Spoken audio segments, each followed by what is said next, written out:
بسم الله الرحمن الرحیم. خوش آمدید به سلسله ویدیوهای فارماکولوژی کلینیکی و ویدیوی Neuro degenerative diseases. خب کدام امراض ما امراض نیورو دژنراتیو یا امراض استحالوی سیستم اعصاب مرکزی یاد میکنیم. امراضی که در تخریب نیورون ها صورت بگیره و شکل بسیار خلاصه تخریب نسج دماغ وقت صورت بگیره، اما امراض به نام نیورو degenerative یا امراض استحالوی سیستم اعصاب مرکزی یاد میکنیم. کدام امراض هستند؟ امراض پارکینسون، آلزایمر، مالتیپل اسکلروسیس و امیوتروفیک لترال اسکلروسیس. عامل به وجود آوردن یا ایتیولوژی این امراض چی است؟ از دست دادن پیشرفته‌اش یا به شکل دوامدار نیورون های مشخص در نواحی مشخص دماغ. یعنی در نواحی مشخص دماغ وقتی نیورون های مشخص ما شما از دست بدیم، یکی از این امراض به وجود آمده میتونه. فرض مثال در مرض پارکینسون ما نیورون های دوپامینرژیک از دست میدیم، در نتیجه نیورون های دوپامینرژیک در سیستم اعصاب مرکزی کمتر میشوند و مرض پارکینسون به وجود میاد. که نتیجه چی میشه؟ وقتی همی از دست دادن نیورون ها واقع شد، نتیجه چی میشه؟ نتیجه مشکلات در حرکت یا موومنت و کاگنیشن یا شناسایی یا هوشیاری و یا هم بعضا در هر دو. فرض مثال در پارکینسون شما میفهمین مشکل در حرکت وجود داره، اما در آلزایمر مشکل در کاگنیشن وجود داره و در مالتیپل اسکلروسیس یا امیوتروفیک لترال اسکلروسیس هر دو مشکل وجود دارن، یعنی هم در موومنت هم در کاگنیشن.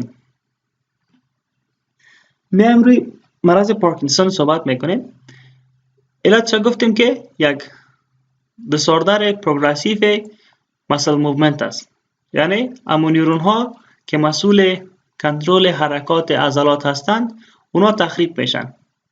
که در ویدیو قبلی در امراض سایکوتیک ما شما گفتیم که مربوط نیگروستراتیال سگمنت میشه یا ترکت میشه. کاراکتریستیک این مرض چی است یا امون اعراض این مرض چی است؟ ترمور یا لرزه می داشته باشن، ماسکولار ریجیدیتی یا شخی عضلات می داشته باشن، برادی کنیزیا می داشته باشن. برادی کنیزیا یعنی چی؟ وقتی که میخوان حرکت شروع کنن آهسته شروع میکنن و وقتی که پیش میرن هم آهسته پیش میرن. یعنی فرض مثال اگر شما از یک مریض پارکینسون بخواین که راه برن، اونا بسیار به آهستگی شروع به حرکت میکنن و وقتی راه هم میرن بسیار آهسته راه میرن. و همچنان این مردم postural و guide abnormalities دارن، یعنی تنهشان ابنورمال است که بیشتر اوقات میگن که کپ میباشن، چون امو عضلاتی که استناد ستون فقرات بر عهده دارن اونا ریجید میشن، یعنی سخت میشن، متقلص نمیشن، در نتیجه متقلص باقی میمونن و یا تقلص ارادی نمیکنن، در نتیجه کپ باقی میمونن. و guide disorders یا abnormality یا مشکلات در رفتار، یعنی اونا نمیتونن که منظم و درست راه برن، موازنه خود را از دست میدن. که اگر شما در کلینیک رفته باشین به خاطر تشخیص مرض پارکینسون از مریض خواهش میشه تایی که در اتاق معاینه پیاده بروند، یعنی قدم بزنن، که در همین قدم زدن باز دکتر متوجه میشه که آیا مریض برادیکنزیا داره خیر یا گاید ابنورمالیتیز دارد یا خیر. و این بیشتر در اشخاصی که بالاتر از 65 سال عمر دارن واقع میشه و وقاتشان در 100 نفر یک نفر است. یعنی در 100 نفری که بالاتر از 65 سال عمر داشته باشند در حدود یک نفر به پارکینسون مصاب میشن. خب علتش چی است؟ ما شما گفتیم که تخریب نیورون های دوپامینرژیک. در کجا؟ در سابستینیا نیگرا. که سابستینیا نیگرا مسئول کنترل کورپوستراتیوم است. پس امو فعالیت های دوپامینرژیک که انهیبیشن بود بالای کورپوستراتیوم کاهش پیدا میکنه. ما شما در ویدیوی قبلی هم گفتیم که سابستینیا نیگرا یک قسمتی از CNS است، توسط افراز دوپامین فعالیت نیوستراتیوم کنترل میکنه یا نهیه میسازه.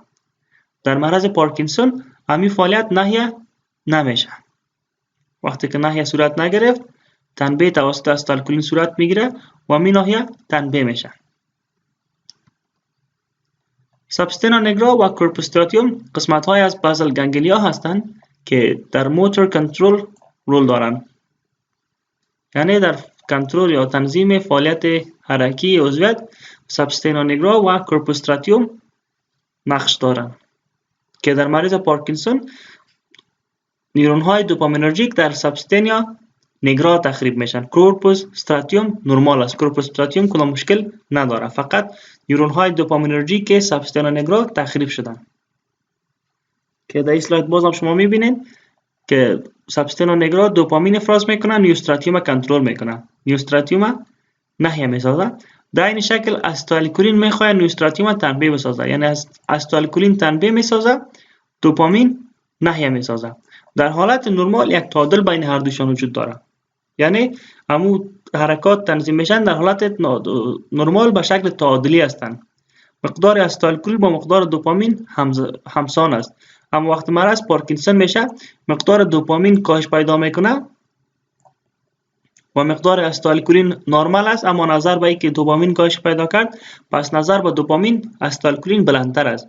در نتیجه استایلکولین نیوستراتیوم تنبیه میکنه و حرکات بیشتر به وجود میاد. کمو حرکات ما به شکل ترمور یا به شکل برادیکینزیا یا به شکل ابنورمالیتی های دیگه در یک شخصی که پارکینسون داره میبینیم. سکندری پارکینسونیزم به کدام حالت گفته میشه؟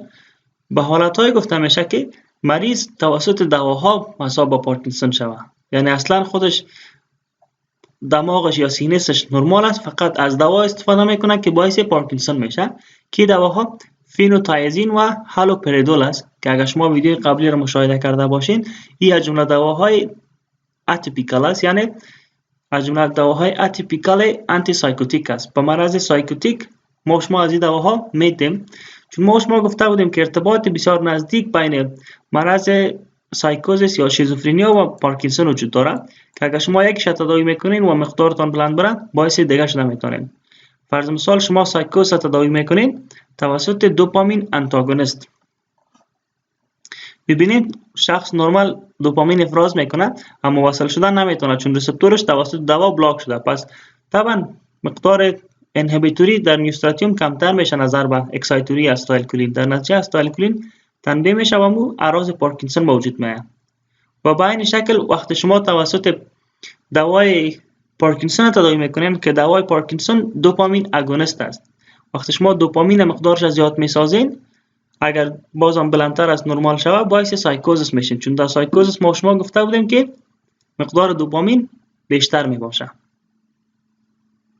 که این حالت به نام سودو پارکینسونیزم یا پارکینسون فرضی هم یاد میکنه، یعنی پارکینسون سودو. استراتژی آف تریتمنت. خب حال به خاطر تداوی مرض پارکینسون ما شما از کدام استراتژی استفاده میکنیم؟ اول باید بفهمیم که در دوپامین طبعا در پارکینسون دوپامین کمتر است، استایلکولین بیشتر است و مشکل در دوپامین است، مشکل در استایلکولین نیست. استایلکولین نرمال است اما چون دوپامین کمتر شده پس تعادل بین استایلکولین و دوپامین برهم خورده، در نتیجه استایلکولین نظر به دوپامین بیشتر است. پس ما شما چی کنیم؟ ما شما دو راه داریم، یکی که دوپامین در بازل گانگلیا دوباره ریستور کنیم، مقدار دوپامین دوباره افزایش بدیم و راه دومی است که کولینرژیک انتاگونیست بدیم، یعنی استایلکولین هم کاهش بدیم. دوپامین کاهش پیدا کرده، استایلکولین زیاد است، استایلکولین کم کنین دوباره تعادل برقرار میشه و اگر نمیخواین که استایلکولین کم کنین دوپامین افزایش بدین. وقتی دوپامین افزایش پیدا کرد استایلکولین هم افزایش دارن دوباره تعادل برقرار میشه. وقتی تعادل برقرار شد اعراض مریض خوب میشه. و دیگه شما باید داشته باشین که دواهایی که در پارکینسون استفاده میشن سیمپتوماتیک هستن، یعنی تداوی عرضی میشن، کازیتیو یا کیوراتیو نیستن، علت مرض خوب نمیسازن. چون در ویدیو قبلی هم گفتیم امراض نیورو دژنراتیو تداوی سببی نمیشن، تداوی اعراض میشن، فقط اعراض مریض توسط دواها کنترل میشن. دایشی ما شما باز هم موضوع سابستینا نیگرا را و بسیار خوب دیده میتونین. یک نیورون است در استراتیوم که گابا افراز میکنه و این هم یک دوپامینرژیک نیورونی است که از سابستینا نیگرا آمده و این هم یک کولینرژیک نیورون است که بالای استراتیوم عمل میکنه. پس شما وقتی یک نیورون استراتیوم مد نظر میگیرین او را به شکلی در نظر میگیرین که دو تا رسپتور داره. یک رسپتور به دوپامین داره، یک رسپتور به استایلکولین داره که رسپتور دوپامین این حجره را ناحیه میسازه و رسپتور استایلکولین این حجره را تنبیه میسازه. در حالت نرمال تعادل به انسان وجود داره. اما وقتی که مرض پارکینسون میشه دوپامین مقدارش کمتر میشه. وقتی دوپامین کمتر شد انهیبیتوری کم میشه، اکسایتوری زیاد میشه، تعادل بر هم میخوره.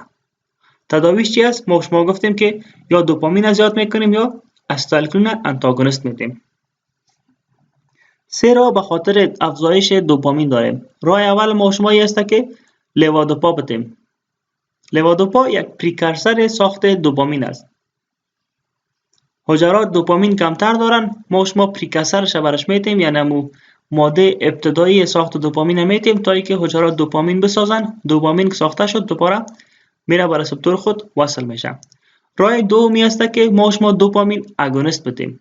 بالای تولید دوپامین غرض نمیگیریم، شاید حجرات کاملا از بین رفته باشند و قابلیت تولید دوپامین نداشته باشند، با اون دلیل ما شما مستقیم اگونیست میتیم. راه سومی است که مونو امین اکسیدیز انهیبیتور بدیم، یعنی انزایمی که دوپامین با متابولیت تبدیل میکنه او را ما شما ناحیه کنیم. در نتیجه شما باید دارین وقتی که انزایم ناحیه شود دوپامین تخریب نمیشه، دوپامین دوباره اکسوسایتوزیس میشه. و راه چهارم ما شما بود که ام بلاکر بدیم، یعنی آخذه ام بلاک بسازیم تا اینکه مقدار هر دو استایلکولین و دوپامین دوباره در حالت تعادل قرار بگیره. از جمله دواهایی که فعالیت دوپامین افزایش میتن، گروپ اول شامل دواهای لیوودوپا و کاربیدوپا می باشه. لیوودوپا یک پرودراگ است که تبدیل میشه به دوپامین. ما شما در فارماکولوژی گفته بودیم که متابولیسم بعضی دواها به قسمی است که پرودراگ تبدیل میشه به دراگ. پرودراگ خودش خاصیت دوایی نداره، یعنی لیوودوپا هم خاصیت دوایی نداره. وقتی که تبدیل میشه به دوپامین خاصیت دوایی یا خاصیت نیوروترانسمیتر پیدا میکنه. کدام انزایم این کار انجام میده؟ انزایم اروماتیک امینو اسید دیکاربوکسیلیز، یا به شکل خلاصه این انزایم میگن که دوپامین دیکاربوکسیلیز. یعنی این دواها لیوودوپا را تبدیل میکنن به دوپامین. همین انزایم ها این کار را انجام میدن. کاربیدوپا همیشه با دوپامین یک جای تطبیق میشه. این که چرا؟ در سلاید های بعدی مفصل میخوانیم. ببینین وقتی که شما لیوودوپا را به شکل تنهایی تطبیق میکنین، لیوودوپا اول در جی ترکت متابولیزم میشه، بعد از او در پریفری تیشو متابولیزم میشه و یک مقدار کمش به شکل دوپا باقی میمانه و داخل CNS میشه. یعنی لیوودوپا توسط انزایم دوپامین دیکاربوکسیلیز در خارج از CNS تبدیل میشه به دوپامین و دوپامین از بلاد برین بریر عبور کرده نمیتونه. پس این دوپامینی که ساخته شد در پریفری داخل CNS شده نمیتونه، پس هیچ فایده دوایی به شما نکرد، چون ما شما دوپامین در CNS ضرورت داریم. اما اگر شما لیوودوپا را همراه با کاربیدوپا همزمان تطبیق کنین، کاربیدوپا انزایم دوپامین دیکاربوکسیلیز در پریفری ناحیه میسازه، در خارج از CNS ناحیه میسازه. در نتیجه انزایم ناحیه میباشه، انزایم دوپامین دیکاربوکسیلیز. لیوودوپا به شکل خالص داخل CNS میشه و در داخل CNS باز تبدیل میشه به دوپامین. خب خواهد گفتین که کاربیدوپا آیا انزایم دوپامین دیکاربوکسیلیز در داخل CNS هم ناحیه میکند یا خیر؟ نه خیر نه. چرا؟ چون کاربیدوپا از بلاد برین بریر عبور کرده نمیتونه. پس شما اگر لیوودوپای همزمان با کاربیدوپا تطبیق کنین، فعالیت لیوودوپا افزایش پیدا میکنه، یعنی موثریت تداویتان افزایش پیدا میکنه و با این شکل ساید افکت هم کمتر میباشه، عوارض جانبی هم کمتر میباشه. چون عوارض جانبی که ناشی از لیوودوپا به وجود میاد ناشی از همون متابولیزمشان در جی ترکت و متابولیزمشان در پریفری تیشو میباشه. شما در این اسلاید ببینید بهتر درک میکنین. فرض مثال شما به نفر لیوودوپا تطبیق کردین، اگر شما کاربیدوپا تطبیق نکنین، لوادوپا توسط انزیم دوپامین دیکاربوکسیلیز تبدیل میشه به دوپامین در پریفری، در خارج از CNS. و این دوپامین داخل CNS رفته نمیتونه. پس این دوپامین در پریفری یا در محیط عمل میکنه. اما اگر شما کاربیدوپا به مریض بتین، همین لوادوپا توسط انزیم دیکاربوکسیلیز تبدیل به دوپامین نمیشه، چون کاربیدوپا انزیم نهیه میسازه. انزیم وجود نداره که لوادوپا را تجزیه کنه یا تبدیل کنه. پس لوادوپا به شکل خالص داخل CNS میشه، در CNS توسط انزیم دوپامین دیکاربوکسیلیز تبدیل میشه به دوپامین. پس یک دوایش فهمیدیم که لوادوپا با کاربیدوپا همزمان تطبیق میشه. کاربیدوپا به خاطر نهی انزیم دوپامین دیکاربوکسیلیز و لوادوپا به خاطر تطبیق میشه تا که در CNS تبدیل شود به دوپامین و همون فعالیت های دوپامین انجام بده که دوپامین کم می باشد. توسط همین ما شما دوپامین افزایش میدیم. دواهای دیگه میخوانیم. جذب و متابولیسم لوادوپا چگونه است؟ از طریق دهن بسیار سریع جذب شده از سمال انتستاین زمانی که ما شما غذا نگرفته باشیم. یعنی این دوا اگر با غذا گرفته شود جذبش کمتر میشه. با مو دلیل بر مریضان توصیه میشه که دوا را 30 دقیقه قبل از غذا بگیرن تا اینکه معدهشان و امعایشان خالی باشن و راحت جذب شوند. هالف لایفش بسیار کوتاه است، در حدود 1 تا 2 ساعت. با همین دلیل باعث تغییرات در پلازما میشن. یعنی شما اگر دوزش درست کنترل نتونین با مریض، غلظتش کمتر میشه چون هالف لایفش بسیار کم است. ساید افکتش چی است یا عوارض جانبیش؟ یک عوارض جانبیش دیسکنزیا یا حرکات نادرست. قبل از اینکه تداوی کنین مریض برادیکنزیا داشت، یعنی در شروع حرکت مشکل داشت، حال دیسکنزیا پیدا کرده. بعضا میتونه سریع آغاز کنه، بعضا نیره آهسته آغاز کنه. کمی را به نام آف آن افکت یاد میکنن. یعنی مریض بعضا آف است، بعضا مریض آن است. آف یعنی دوای تاثیر نداره. مریض پارکینسون در حالت عادی همون برادیکنزیا موقعیت داره و بعضا مریض آن میباشه، یعنی از حالت برادیکنزی میبره به یک حالت دیسکنزی، یک حالتی که سریع عمل میکنه. یعنی مریض اگر برادیکنزی بود در شروع حرکت مشکل داره و اگر دیسکنزی پیدا کرد شروع حرکتش بسیار سریع است تا اینکه تعادل حرکت از پیشش برهم میخوره. هدف تداوی ما شما یک چیز بین البینی است، اما چون غلظت پلازمای دوا در حالت تغییر است ناشی از همون هالف لایف کوتاهش، پس یک آن اند آف افکت هم در مریض پیدا میشه. یعنی مریض امکان داره شکایت کنه که دکتر صاحب وقت دوا را میگیرم خوب هستم، وقتی که 2 ساعت یا 3 ساعت از دوا میگذره ما دوباره حالتم عادی میشه یا بدتر میشه. ناشی از همون فلکچویشن غلظت پلازما است. مریض امکان داره سایکوزیس باش وجود بیاد. ما پیشتر شما را گفتم وقتی شما پارکینسون را تداوی میکنین امکان داره باعث سایکوزیس شوین، امکان داره باعث همون شیزوفرنیا شوین. هایپوتنشن نزد مریض به وجود میاد که دلیل هایپوتنشن را شما میفهمین که لوادوپا اگر در محیط تبدیل به دوپامین شود، دوپامین از CNS عبور کردن نمیتونه، داخل CNS رفتن نمیتونه، در پریفری یا در اطراف یا در محیط عمل میکنه و یک آخذه دوپامین در رینال واسکولچر وجود داره که آخذه D1 است که شما میفهمین باعث رینال فازو دایلیشن میشن، یعنی اویه کلیوی را دایلیت میسازه، در نتیجهش فشار کاهش پیدا میکنه. و ساید افکت دیگهش وامیتینگ است یا استفراغ یا دلبدی که او هم ناشی از تنبیه سیتیزاید می باشه. در ویدیو قبلی رو صحبت کردیم که دوپامین یک آخذه در سیتیزاید یا در کیمورسپتور تریگر زون داره که باعث تنبیهش میشه و وامیتینگ به وجود میاره. که شما میبینید انورکسیا یا به اشتهایی را به وجود میاره که علتش هم تنبیه سیتیزاید است. نازیا هم علتش سیتیزاید. تاکیکاردی به وجود میاره که تاکیکاردی را شما میفهمین ما در اعصاب اتونوم خوانده بودیم که دوپامین نظر به غلظت 3 کار انجام میده. اول آخذه دوپامین را تنبیه میکنه، بعد از او آخذه بیتا را تنبیه میکنه و اگر غلظت بسیار مقدارش بسیار زیاد کنیم یا دوزش بسیار زیاد کنیم الفا را هم تنبیه میسازه. پس تاکیکاردی زمان به وجود میاره که شما دوز دوپامین بیشتر بسازین تا که از طریق تنبیه آخذه بیتا 1 باعث تکی کاردی شود. هایپوتنشن گفتیم ناشی از امو رینال وازودایلیشن و همچنان تاثیر بیتا 2. سایکیاتریک پرابلمز ناشی از امو سایکوزیس است که شما وقتی مریض پارکینسون تداوی میکنین امکان داره باعث سایکوزیس شود نزدش. اینتراکشنش چگونه است؟ آیا شما میتونید این دوا را با دواهای دیگه استفاده کنین یا خیر؟ اگر شما لیوادوپا و کاردیوپا را همراه با پایریدکسین که به نام ویتامین B6 هم یاد میشه استفاده کنین، افکتیونسش کم میشه. چرا؟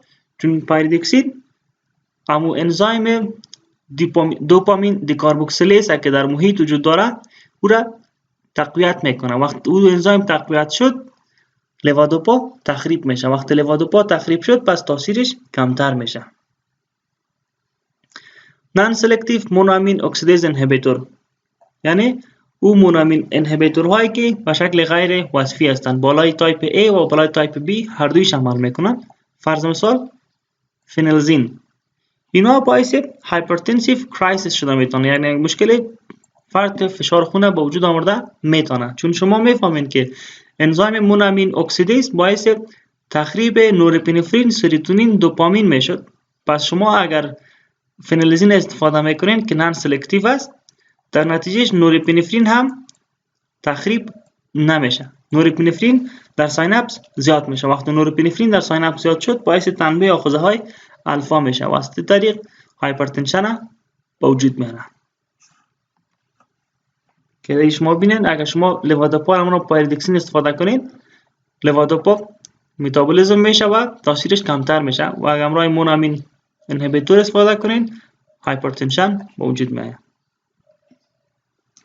مریضانی که مشکل قلبی دارن باید به بسیار احتیاط لیوادوپا نشان تطبیق شود، چون میتونه که به دوپامین تبدیل شود و دوز دوپامین اگر بلندتر شد باعث تنبیه آخذه های بیتا میشه.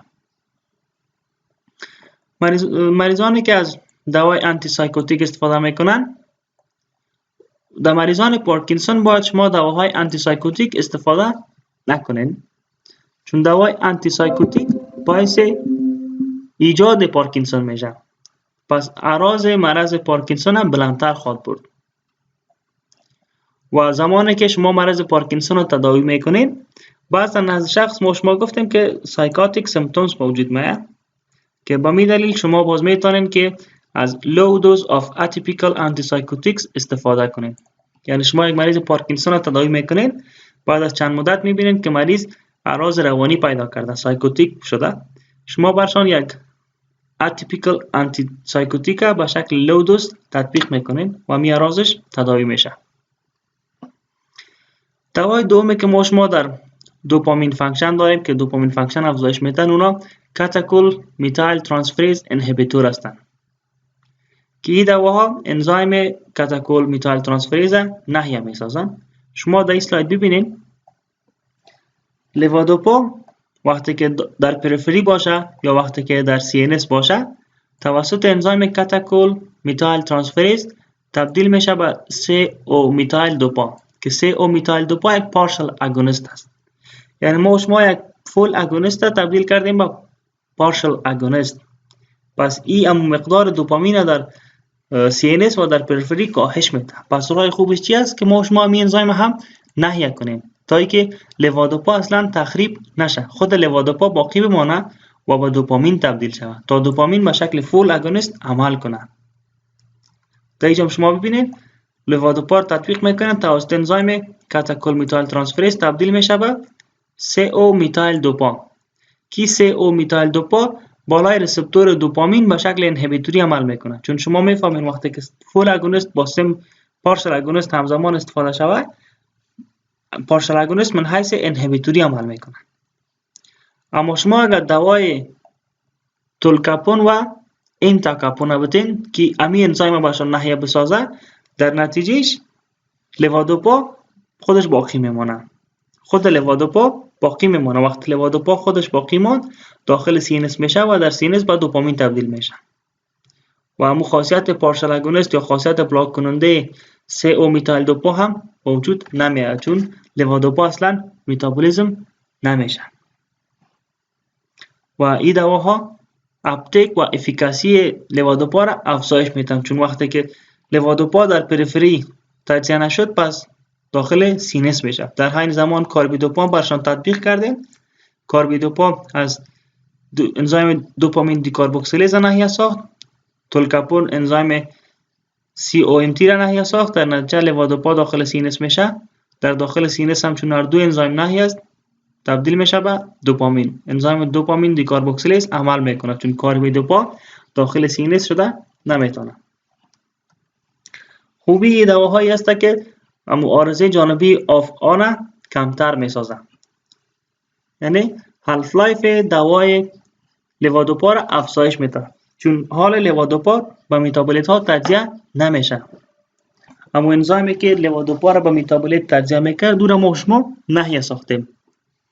مثل امو که ما شما انزیم های سایتوکروم P450 را ناحیه می ساختیم در کبد، مقدار دوا در خون بلند باقی میماند چون متابولیزم نمیشد. به این شکل حال ما شما انزیمی که لوادوپا را تجزیه میکنه او را ناحیه ساختیم، در نتیجه هالف لایف دوا افزایش پیدا میکنه. تولکاپون یک دوای هپاتوتوکسیک است، یعنی بالای کبد توکسیک است. پس یک نفری که مشکل کبد داشته باشه شما نباید تولکاپون را نزدش تطبیق کنید. و تولکاپون فایده‌اش است که در پریفری و در CNS کار میکنه، یعنی انزیم COMT را هم در پریفری ناحیه میسازه هم در CNS. و دوای انتکاپون تنها در پریفری کار میکنه، در داخل CNS کار نمیکنه. یعنی شما اگر دوای انتکاپون استفاده کنید انزیم COMT در CNS در پریفری ناحیه میشه اما در CNS فعال میباشه و لوادوپا را تجزیه میسازه. گروپ سوم از دواهای ما شما دواهایی است که مونو امین اکسیدیز تایپ B انهیبیتورز، تایپ B شه ببینید مشخص، چون ما شما گفته بودیم تایپ B در برین موقعیت داره و تایپ A در everywhere یعنی در هر جا وجود داره.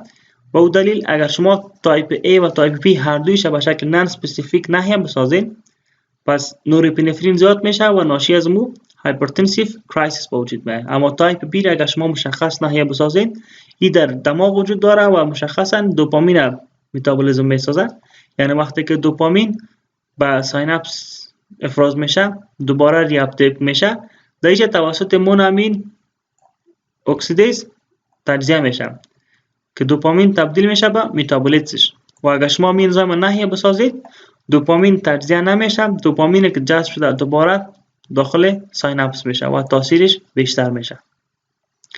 دوایش هم سلجلین است و رازاجلین.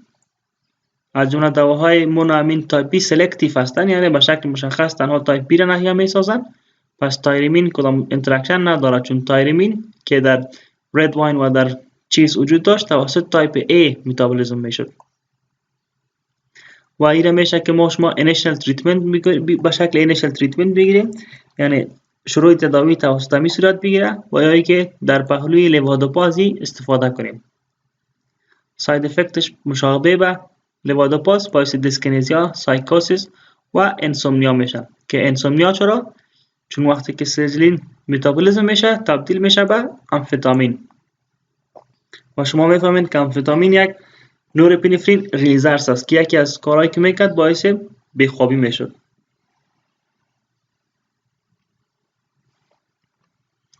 در اسلاید باز هم شما میبینید که سلجلین مونامین تایپ B را ناحیه میساخت که دوپامین را تبدیل میکرد بر متابولیت های.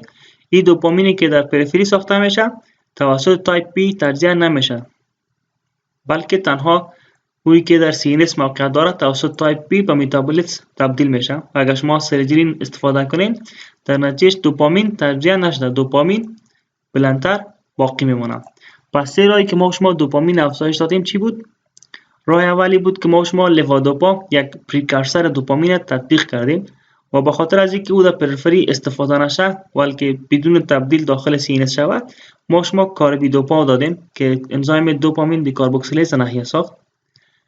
لوادوپا داخل CNS شد، در داخل CNS دوپامین دیکاربوکسیلیز تبدیلش کرد به دوپامین. پس یک راه شد که دوپامین افزایش پیدا کرد. راه دومی بود که ما شما از تجزیه لوادوپا جلوگیری کردیم که لوادوپا توسط انزیم COMT تبدیل میشد به متابولیتش. ما شما از تبدیل شدنش توسط دواهای تولکاپون جلوگیری کردیم. پس راه دوم شد. راه سومی است که از تخریب دوپامین توسط مونوامین اکسیدیز تایپ بی جلوگیری کردیم توسط دوای سلجلین. حالا ما شما گفته بودیم یک استراتژی سی است که دوپامین افزایش بدیم. استراتژی دومی است که بالای تخریب یا تولید دوپامین غرض نگیریم، فقط مستقیم دوپامین ریسپتور اگونیست بدیم که دوای ما شما بروموکریپتان است. بروموکریپتان یک دوپامین ریسپتور اگونیست است که در حالتهای هایپر پرولاکتینمیا و اکرومگالی از این استفاده میشن که شما میفهمین دوپامین باعث کاهش تولید پرولاکتین میشه. وقتی که دوپامین آخذه دوپامین در انتریور پیچری گلند تنبیه میکنه، پرولاکتین کاهش پیدا میکنه. پس وقتی پرولاکتین افزایش پیدا کرده بود، ما شما میشه که از این استفاده کنیم. ساید افکتش هم مشابه به موتگاز، دیسکنزیا و سایکوس به وجود میارن و بروموکریپتان از جمله دواهای سابقه است و فعلا کمتر استفاده میشه. اما دواهای پرامیپیکسول و روپینیرول حالا هم استفاده میشن من حیث دوپامین ریسپتور اگونیست. حالا ما شما روی استالکولین کار میکنیم، چون ما شما گفتیم که یا باید دوپامین افزایش بدیم یا که فعالیت استالکولین کاهش بدیم. دواهای بنزتروپین و ترایهکسی فینیدایل از جمله ام بلاکر هستند، یعنی ماسکارین بلاکر هستند. آخذه ماسکارین در کجا بلاک میکنن؟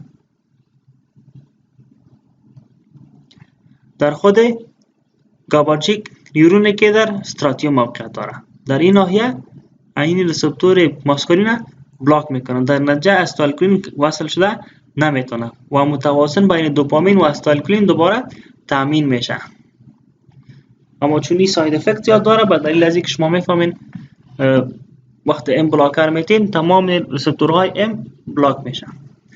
اکشن از این چی است که ترمور کاهش میده، ریجیدیتی را کاهش میدن و اما بالای برادیکنزیا کمتر تاثیر داره، چون در او دوپامین رول بیشتر داره و ساید افکتش هم مشابه به اتروپین است، یعنی مشابه به بلاک کننده پاراسمپاتیک است. پس مشابه به سمپاتیک خواهد بود. امانتیدین از جمله دواهایی است که آنتی وایرال است، یعنی به ضد ویروس تطبیق میشد. اما نظر به تحقیقات که دانشمندان انجام دادن دیدن که این دوا ریسپتور ماسکارین هم بلاک میکنه و در ضمنش افراز دوپامین هم زیاد میسازه. پس امانتیدین سه فایده داره. یکی آنتی وایرال است، دیگر ریسپتور ماسکارین بلاک میکنه و دیگر فایده‌اش است که افراز دوپامین بیشتر میسازه. پس در مرض پارکینسون شما میشه از این دوا هم استفاده کنین. ساید افکت این دوا هم مشابه به اتروپین است، چون ام بلاکر است. خب میایم روی مرض دوم ما که مرض آلزایمر است. در پارکینسون ما شما گفتیم که یا باید دوپامین زیاد شود، دوپامین ما شما سه طریق زیاد میکردیم، یا ای که پریکورسور دوپامین لیفادوپا و کاربیدوپا را میتیم، یا ای که COMT انهیبیتور را میتیم، یا ای که MAOB انهیبیتور را میتیم. و راه دیگه ایشی بود که دوپامین اگونیست میتیم، یعنی آخذه دوپامین مستقیم تنبیه کنیم. و راه سومی بود که ما شما استالکولین بلاک کنیم. میایم روی مرض آلزایمر صحبت میکنیم. میگن دیمنشیا یا همو حالت روانی که ناشی از آلزایمر با وجود میاد سه مشخصه عمده داره. اول اکیومیلیشن یا تجمع سینایل پلاکس که بیتا امیلوید است، یعنی بیتا امیلوید تجمع میکنن. Formation of numerous neurofibrillary tangles در داخل CNS بیتا امیلوید تجمع کرد. و دومی که شبکه های عصبی در خود نیورون با وجود میارن، در خود CNS با وجود میارن که مانع فعالیت نیورون ها میشن. و فعالیت سوم که وجود داره است که کورتیکال نیورونز از دست میدن، یعنی نیورون هایی که کورتیکال در ناحیه کورتیکال موقعیت دارن اونا از دست داده میشن یا تخریب میشن که این نیورون ها بیشتر کولینرژیک هستن. پس فعالیتی که در آلزایمر وجود داشتی بود که تجمع بیتا امیلوید، تشکیل شبکه های عصبی و تخریب نیورون های کولینرژیک. تداوی چگونه است؟ تداوی فعلی قسمی است که ما شما امو ترانسمیشن کلینرژیک در CNS خوبتر بسازیم، چون نیورون های کلینرژیک تخریب شده بود، فعالیت کلینرژیک کمتر شده. ما شما توسط دواهایی که وجود دارد فعالیت کلینرژیک از زیادتر میسازیم. و راه دومی است که ما شما از فعالیت های اکساتوکسیک گلوتامیت بالای رسپتور NMDA جلوگیری میکنیم. یعنی گلوتامیت باعث تنبیه NMDA میشه که بازمی تنبیه اگر زیادتر شود توکسیک میشه، باعث کشتن حجره میشه. ما شما از این تنبیه جلوگیری میکنیم. اول گفتیم که استایلکولین یا موکولینرژیکا باید زیاد کنیم، پس میشه از دواهای استایلکولین استریز انهیبیتورز استفاده کنیم که ایره در بخش فارمکولوژی اتونوم ما شما مطالعه کردیم دواهایش و میشه که با ویدیوی بلاک کننده های یا تنبیه کننده فارمکولوژی اتونوم بخصوص سیستم پاراسمپاتیک مراجعه کنیم. و دوای دوم شما گفتیم که NMDA ریسپتور انتاگونیست میگیم. خب این ریسپتور چی است؟ این ریسپتور توسط گلوتامیت تنبیه میشه. وقتی گلوتامیت این ریسپتور را تنبیه کرد، کلسیم داخل حجره میشه و هر چقدر کمی کلسیم بیشتر داخل حجره شود باعث اپوپتوزیس میشه. یعنی گلوتامیت باعث تنبیه NMDA ریسپتور میشه و وقت تنبیه صورت گرفت چینل کلسیم باز میشه. وقت چینل کلسیم باز شد، اگر مقدارش بیشتر شد یعنی اوور استیمولیشن صورت گرفت باعث اپوپتوزیس میشه. همین کلسیم باعث فعال شدن پروسه های میشه که باعث اپوپتوزیس نیورون میشه، در نتیجه نیورون از بین میره. پس ما شما باید همین ریسپتور را بلاک کنیم تا اینکه گلوتامیت به اون ریسپتور وصل شده نتونه. که همین کار توسط دوای میمانتین انجام میدیم که یک NMDA ریسپتور انتاگونیست.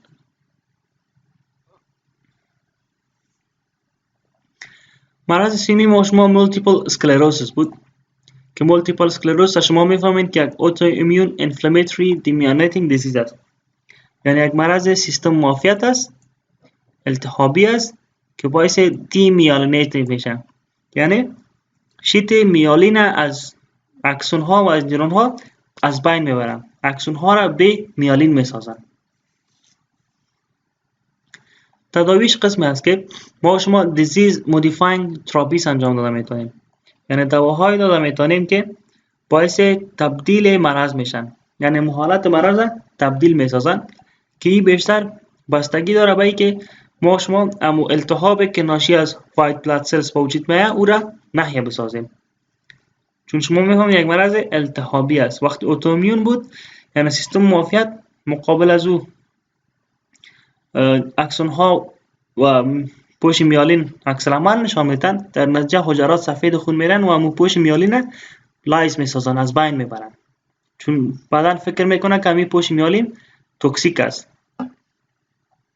که اگر ما شما امو وایت بلاد سل نحیه بسازیم در نتیجه پوش میالین کمتر تخریب میشه و امو فعالیت ها بین اکسون ها نرمال باقی مونه. چون شما میفهمین هر چقدر که پوش میالین وجود داشته باشه سرعت انتقال در نیورون ها بیشتر است و هر چقدر که پوش میالین نباشه سرعت انتقال پیام عصبی در نیورون ها در اکسون ها کمتر است.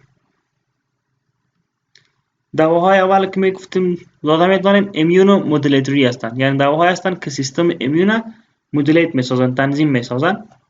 دوای اول ما شما انترفرون بیتا 1 الفا و انترفرون بیتا 1 بی است که انترفرون ها در انفلاماتوری ریسپانس رول دارن، یعنی هم جواب معافیتی که با وجود میاد دو این انترفرون ها رول دارن که اگر شما امی دواها را بدین باعث از بین رفتنش میشن، یعنی همو ریسپانس از بین میره.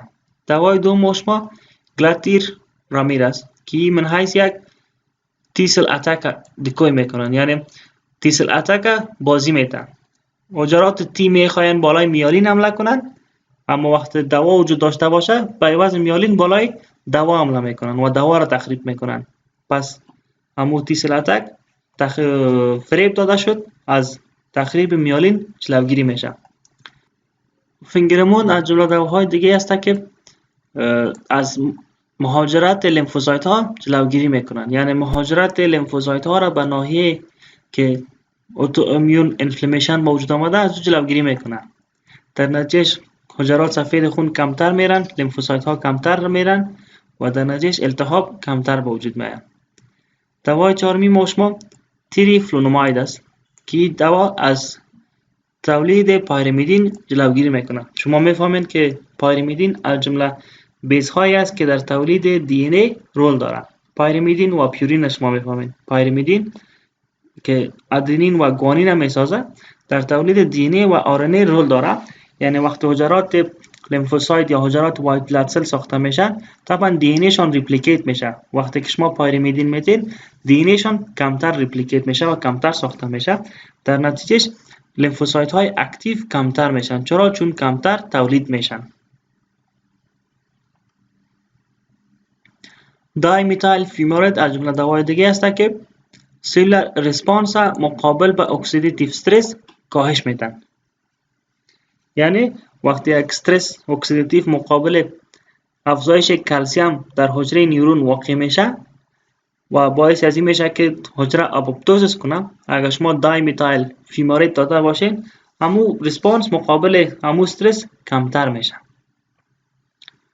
ناتالیزیماب از جمله انتیبادی هایی است که مقابل تی ان اف عمل میکنه. الفا تامر نیکروتایزینگ فاکتور که از جمله فاکتورهای عمده به وجود آوردن التهاب سیستم معافیتی است که اگر شما همی دوای ناتالیزیماب بتین، مقابل ای فاکتور انتیبادی است، این فاکتور غیر فعال میسازه. وقتی غیر فعال کم شد، مرض کمتر پیشرفت میکنه که این دوا را میشه در مریض هایی که از فرست لاین تراپی استفاده کردن اما مفید نبود، باز میشه از این دوا استفاده کنین. یعنی دواهای دیگر را که استفاده کردین مؤثر واقع نشد، باز میشه از این دوا استفاده کنین. دوای دیگه ما شما مایتوزانترون است که حجرات تی سل میکشه. یعنی مو حجرات تی سل که باعث به وجود آوردن این مرض میشن به شکل اوتومیون، اونا را از بین میبره. در نتیجه مرض کاهش پیدا میکنه، امو التهاب کاهش پیدا میکنه. و طریقه دوم شما سیمپتوماتیک تریتمنت است، یعنی اعراض مریض کاهش میده. مثلا اسپاسیسیتی یا اسپازم، کانستیپیشن، بلادر دیسفانکشن و دپرشن هم توسط دواهایی که وجود داره ما شما تداوی میکنیم. یعنی مرض مولتیپل اسکلروز یکی به شکل کازیتیو یا به شکل سببی تداوی میکنیم توسط دواهای ایمیون مودولیتوری و یکی هم اعراضش تداوی میکنیم.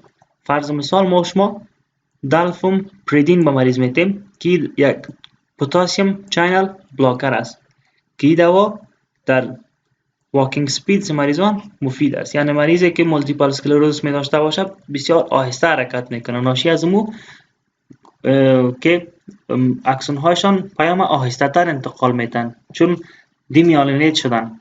و اگر شما پتاسیم چینل بلاکر برش بتین، بدون از اینکه بالای میالین یا بالای نیورون ها یا بالای اکسون ها عمل کنن، فقط باعث بلاک شدن پتاسیم چینل میشن و مو اکشن پتانسیل که در عضلات به وجود میاد او را طویل میسازن و سپید واکینگ افزایش پیدا میکنه. و مرض سیمی ما شما بود که امیوتروفیک لترال اسکلروسیس. یک مرضی است که موتور نیورون در اوجا دیجنریت میشن یا از بین میرن که در این حالت مشکل می باشه که شما حرکت شروع کنین یا که کنترل کنین. یعنی وقتی یک عضله حرکت میکنه، شروع حرکت و کنترل حرکت به یک مریضی که امیوتروفیک لترال اسکلروسیس داره مشکل است. چرا؟ چون موتور نیورون هایی که در سیستم اعصاب وجود دارن اونها تخریب شدن. در این مریض شما میشه باز هم از ریلوزول یک دوای دیگه است که NMDA ریسپتور انتاگونیست است. ما شما پیشتر رولش گفتیم که گلوتامیت بالای ریسپتور NMDA وصل میشه و کلسیم داخل حجره میبره. وقتی که می اوور استیمولیشن میشه، یعنی گلوتامیت بیشتر تنبیه میکنه ریسپتور، کلسیم بیشتر داخل میشه و همین کلسیم بیشتر باعث تخریب حجره میشه، یعنی آپوپتوز وجود میره که ما شما توسط این دوا میتونیم که همین ریسپتور بلاک کنیم. و فعلا همین یگانه دوایی است که به خاطر تداوی ALS استفاده میشه.